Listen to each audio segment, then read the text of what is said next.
મહિલાએ લગાવ્યા અંધશ્રદ્ધાના આક્ષેપ, પાડોશી દોરા ધાગા કરીને રૂપિયા પડાવ્યાનો આક્ષેપ કર્યો। સ્થળ પર લોકોના ટોળા એકઠા થયા। રાજકોટમાં મહિલાએ અંધશ્રદ્ધાના આરોપ મૂક્યા છે। પાડોશી દોરા ધાગા કરીને રૂપિયા પડાવ્યાનો આરોપ મહિલાએ મૂક્યો। સંવાદદાતા હાર્દિક લાઈવ જોડાઈ ગયા છે વધુ જાણકારી સાથે। હાર્દિક, મહિલાના શું આરોપ છે અને પાડોશીએ આખરે એવું શું કર્યું છે કે મહિલા આ પ્રકારના આરોપ મૂકી રહી છે? હાલ આ બેન જ આપણી સાથે છે, આપણે એમ સીધા એમની સાથે વાત કરીશું।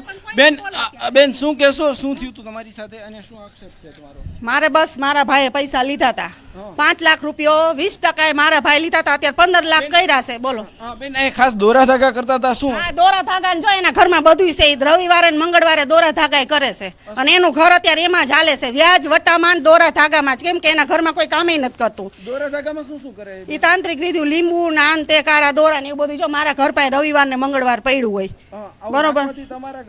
હા, મારા છોકરાને મોટામાં ઘરમાં બાજે ન હોય એવું મારો છોકરો છે ને મોટું કરે છે, માથાકૂટ નહીં ઘરમાં કરે છે, એ અમને ઘણી નુકસાની થાય।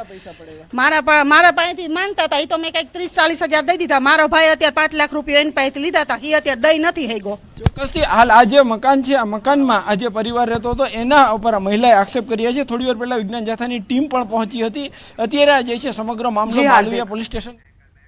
વંથલી નગરપાલિકાની ચૂંટણી જાહેર થતા મુખ્ય હરીફ પક્ષ ભાજપ અને કોંગ્રેસ કરોડો રૂપિયાના વિકાસ અમારા શાસનમાં થયા છે તેવા દાવા કરી રહ્યા છે।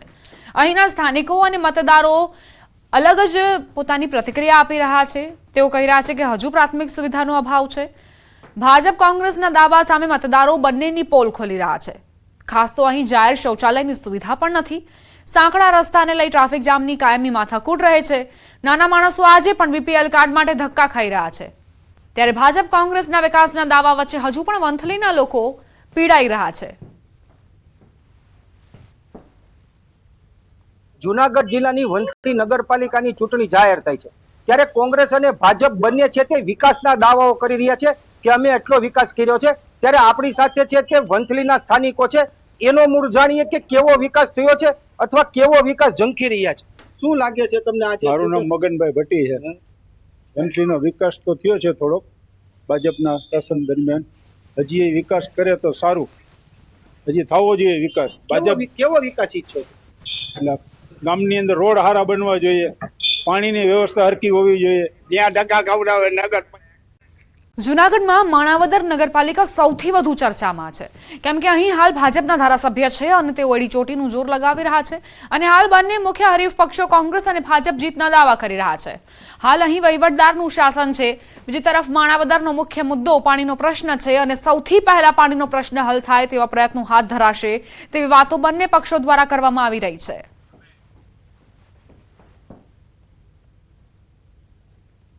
પહેલા તો અમારો પાણીનો પ્રશ્ન છે। આ 4 દિવસે પાણી આપે છે, પણ અમારા પ્રયત્નો એવા છે કે એકત્ર આ પાણી મળે એવા પ્રયત્નો અમે કરશું। એક તો રોજીરોટા માટે અહીંયા સારી ફેક્ટરી પડે એવા પ્રયત્ન કરે સરકાર, એવી અમારી માગણી છે। અમે પાણીની માગણી રેવન્યુ ફંડ બન્યો છે, એમાં પણ અમે પ્રયત્ન બનશે એટલા પ્રયત્ન કરશું ને એમાં પાણી નાખે તો એકત્ર પાણી થાય એવા પ્રયત્ન અમે કરશું। વહીવટદાર છેલ્લા 2 વર્ષથી વહીવટદારનું શાસન છે અને એ પહેલા ભાજપનું શાસન હતું 18 વર્ષ માટે। અત્યાર સુધીમાં 94થી નગરપાલિકા અસ્તિત્વમાં આવી ત્યારથી 2 વખત કોંગ્રેસનું શાસન હતું અને બાકીના સમયમાં ભાજપનું શાસન થયું છે। ત્યારે સરકારની યોજના હતી ભૂગર્ભ ગટર યોજના, તો ક્લીન સિટી માટે થઈ અને ભૂગર્ભ ગટર યોજનાનું આખા ગામની અંદર ભૂગર્ભ ગટર યોજના છે, એ હું પ્રમુખ હતો ત્યારે અમે આખા ગામની અંદર યોજના અમલમાં મૂકી હતી।